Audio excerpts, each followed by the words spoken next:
Assalamualaikum warahmatullahi wabarakatuh. Saya Ahmad Zaki dari kelas 12 IPS 1. Kali ini saya akan membahas tentang kasus pemberontakan DITI yang ada di Jawa Tengah.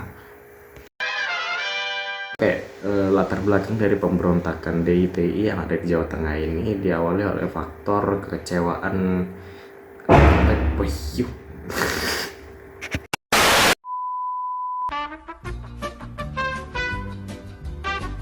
Pemberontakan DITI yang ada di Jawa Tengah ini dilatar belakangi oleh dua faktor.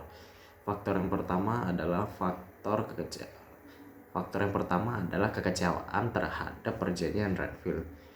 Karena perjanjian Renville ini hanya merugikan Indonesia dan mempersempit wilayah Indonesia. Antara lain isi dari perjanjian tersebut adalah yang pertama, Belanda hanya mengakui sebagian wilayah Sumatera, Jawa Tengah, dan Yogyakarta sebagai wilayah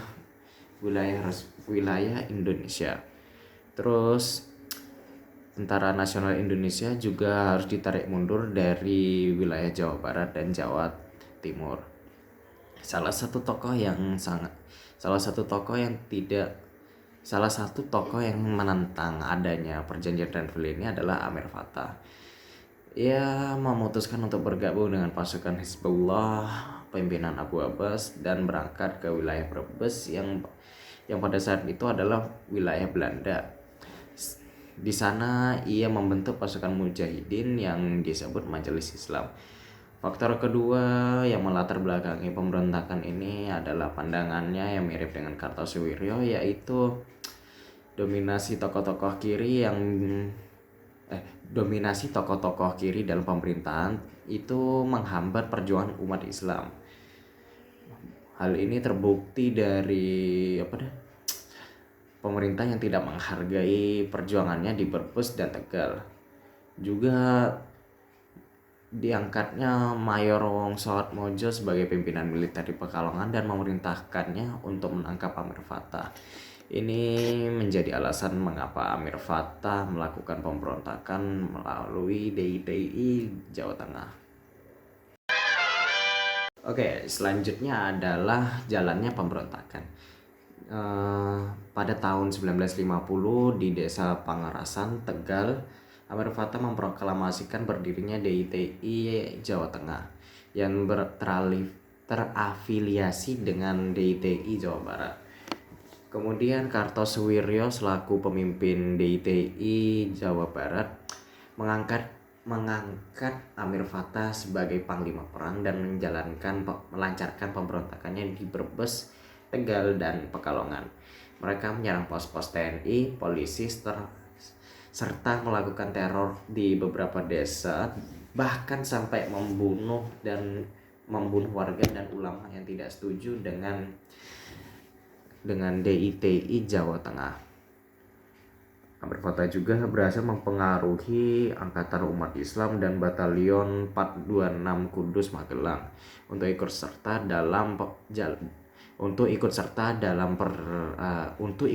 dalam pemberontakan DITI ini.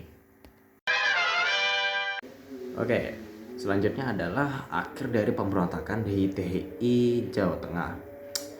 Karena pemberontakan DITI Jawa Tengah ini yang sudah sangat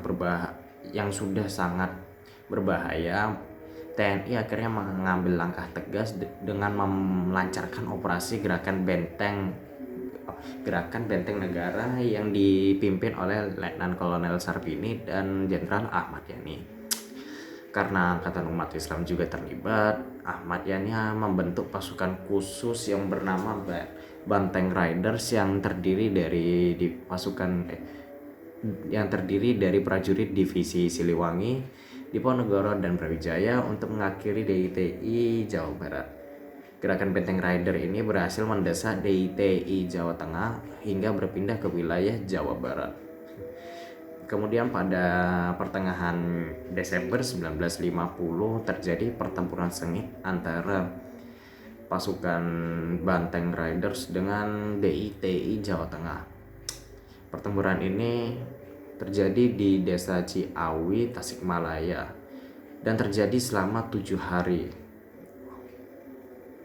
Pertempuran ini menewaskan salah satu petinggi DITI Jawa Tengah dan berhasil dan Amir Fattah akhirnya ditangkap, yang sebelumnya ini sempat melarikan diri ke Cisayong, Tasikmalaya.